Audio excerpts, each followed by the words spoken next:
Affiliate marketing කරනකොට අනිත් අයට කරදරයක් වෙන ස්පෑම් කාරයෙක් වගේ පේන්නේ නැතුව තමන්ගේ ලින්ක් එකක් ප්‍රොමෝට් කරගන්නේ කොහොමද? ආන්න ඒක තමයි ගොඩක් දෙනෙක්ට තියෙන ලොකුම ප්‍රශ්නයක්. ඉතින් අද අපි හරියටම බලමු මේකට පාවිච්චි කරන්න පුරුවන් නියම එක්සිට්ම ක්‍රම 5ක් ගැන. හරි. හිතමුකෝ දැන් ඇෆිලියේට් ලින්ක් එකක් හතේ තියෙනවා කියලා. දැන් මොකද කරන්නේ? නිකම්ම Facebook එකේ හැම ගෲප් එකකම හැම කමෙන්ට් එකකම මේක පෝස්ට් කරනවද? නෑ. එහෙම කරලා නම් වැඩක් වෙන්නේ නෑ. ඉතින් හරියටම කරන්න ඕනේ දේ මොකද්ද? අන්න ඒකට උත්තර තමයි අපි අද හොයන්නේ. ඇත්තටම බලනකොට ඇෆිලියේට් ලින්ක්ස් ප්‍රොමෝට් කරන්න ක්‍රම දෙකක් තියෙනවා. එකක් තමයි වැරදි ක්‍රමය. ඒ කියන්නේ මිනිස්සුන්ට එපා වෙනකල් හැමතැනම ලින්ක් දදා යන එක. අනිත් එක තමයි හරි ක්‍රමය. ඒ කියන්නේ මිනිස්සුන්ගේ විශ්වාසය දිනාගෙන මේක නම් බලන්නම ඕන කියලා එයාලටම හිතන විදිහක ක්ලික් එකක් ලබා ගන්න එක. ඉතින් අපි යන්න ඕන අන්නේ හරි පාරේ. හොඳයි එහෙනම් බලමු අපි අද කතා කරන දේවල් ටික.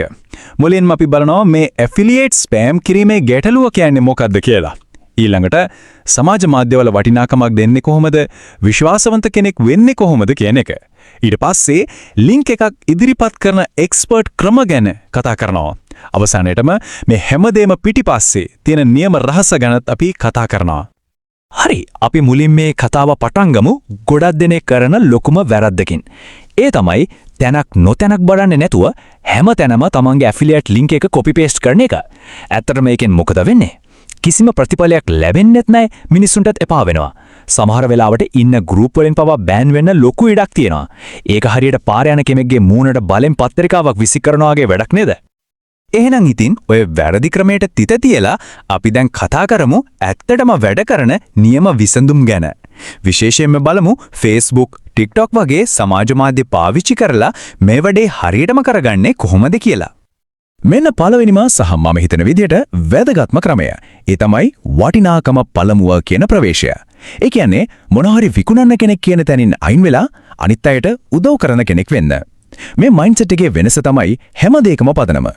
මොනහරි දෙයක් විකුණන්න කලින් වටිනාකමක් දෙන්න.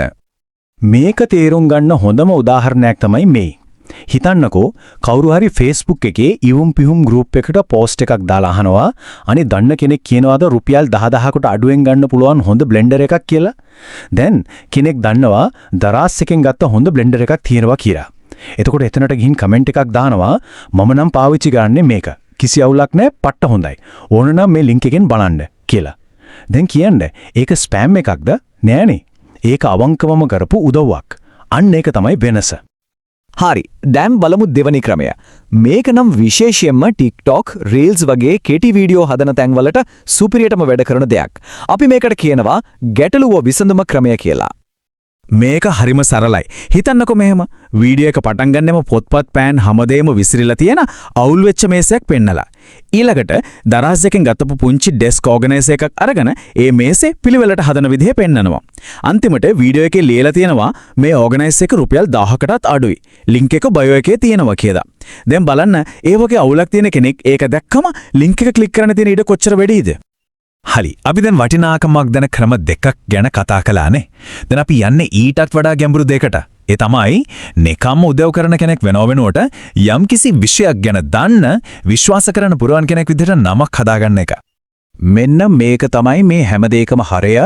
නිකම්ම ලින්ක් එකක් දාන එක නෙවෙයි වැදගත්. අවංකවම ප්‍රයෝජනවත් වෙන එක. මොකද මිනිස්සු විශ්වාස කරන්නේ හැමතිස්සෙම මොනවා හරි විකුණන්න හදන අයට නෙවෙයි අවංකව උදව් කරන අයට. ඇත්තටම කිව්වොත් විශ්වාසය කියන්නේ ඇෆිලියේට් මාකටිං වල තියෙන වටිනාම මුදල් ඒකකය වගේ. උදාහරණයක් විදිහට Quora වගේ වෙබ්සයිට් ගන්න. එතන මිනිස්සු හැම වෙලෙම ප්‍රශ්න අහනවා. ලංකාවේ ගන්න තියෙන හොඳම බජට් හෙඩ්ෆෝන් මොනවද වගේ. දැන් එතනට ගිහින් නිකම්ම එක ලින්ක් එකක් දානව වෙනුවට විකල්ප කිහිපයක් ගැන සංසන්දනය කරලා ඒවයි හොඳ නරක කියලා සවිස්තරාත්මක උත්තරයක් දෙන්න. ඒ උත්තරය ඇතුලේ තමන් ප්‍රොමෝට් කරන බ්‍රෑන්ඩ් එක ගැනත් කියලා ඒකට අදාළ ඇෆිලියේට් ලින්ක් එක දාන්න පුළුවන්. එතකොට ඒක බලන කෙනාට ලොකු වටිනාකමක් ලැබෙනවා. දැන් අපි කතා කරමු හතරවෙනි ක්‍රමය ගැන.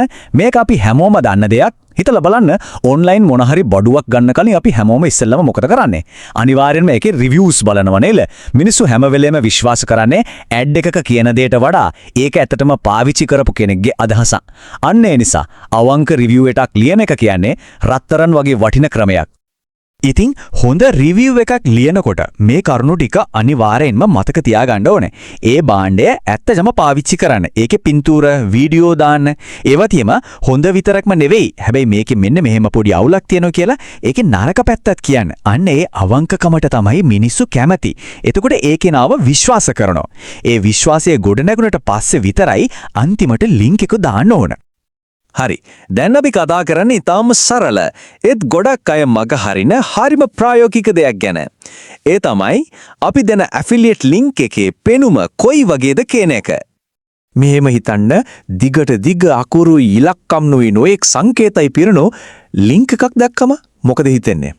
ඒක ටිකක් සැකසහිතයි ස්පෑම් එකක් වගේ නේද? ඉතින් ඒ වගේ ලින්ක් එකක් ක්ලික් කරන්න ගොඩක් අය බය වෙනවා. අන්න ඒකට තමයි මේ විසඳුම තියෙන්නේ. ඔය වගේ දිග සංකීර්ණ ලින්ක් එකක් දෙනවා වෙනුවට bit.ly හරි cut.ly හරි වගේ සේවාවක් පාවිච්චි කරලා ඒක bit.ly/darasblender වගේ කෙටි පිරිසිදු කියවන්න පුළුවන් ලින්ක් එකක් බවට පත් කරන්න පුළුවන්. මේක දැක්කම විශ්වාසයක් ඇති වෙනවා, වෘත්තීය පෙනුමක් ලැබෙනවා. හොඳයි. අපි දැන් ක්‍රම පහක් ගැන කතා කළා. හැබැයි මේ ක්‍රම පහම එකට ගැට ගන්න මේ හැමදේම පිටිපස්සේ තියෙන එකම එක රහසක් තියෙනවා. අපි දැන් බලමු ඒ මොකක්ද කියලා. සාර්ථක ඇෆිලියේට් මාකටිං කියන්නේ කපටි විදියට මිනිස්සුන්ව රවට්ටලා ලින්ක් ක්ලික් කරන එක නෙවෙයි. ඒකේ ඇත්තම තේරුම තමයි තමන් ඉලක්ක කරන ප්‍රේක්ෂකයන් එක්ක ශක්තිමත් විශ්වාසයක් ගොඩනගාගෙන ඒ අයට නිරන්තරයෙන් වටිනාකමක් ලබා දෙන එක. ඉතින් මේ හැව දෙයකින්ම ගන්න තියෙන වැදගත්ම පාගම තමයි මේ.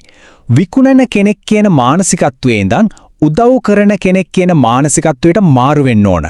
අන්න ඒ වෙනස තමයි ඇෆිලියේට් මාකටිං වලින් දිගුකාලීනව සාර්ථක වෙන්න තියෙන ඇත්තම යතුර.